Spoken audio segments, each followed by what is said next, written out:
اشتغل واتعب وربنا هيوسع عليك، بس صلي وادعي ربنا، ودايما تذكر آية الصبر. الصبر آية محكمة ذكرت في القرآن أكتر من مرة، فإحنا لازم نصبر بقضاء ربنا، لازم نصبر وربنا بيعوض صبرنا خير دايما.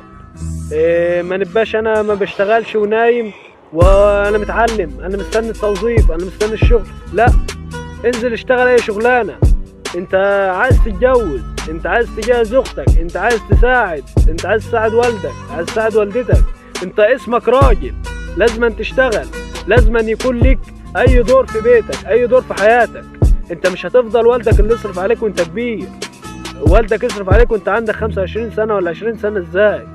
انت لازم تشتغل، لازم تتعب، لازم تعرف الجنيه بيجي ازاي، لازم تعرف هتأمن مستقبلك ازاي.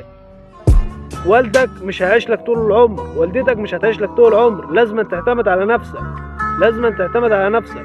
صلي وادعي ربنا ان هو يقويك ويثبتك، وخلي بالك من نفسك ومن صحتك.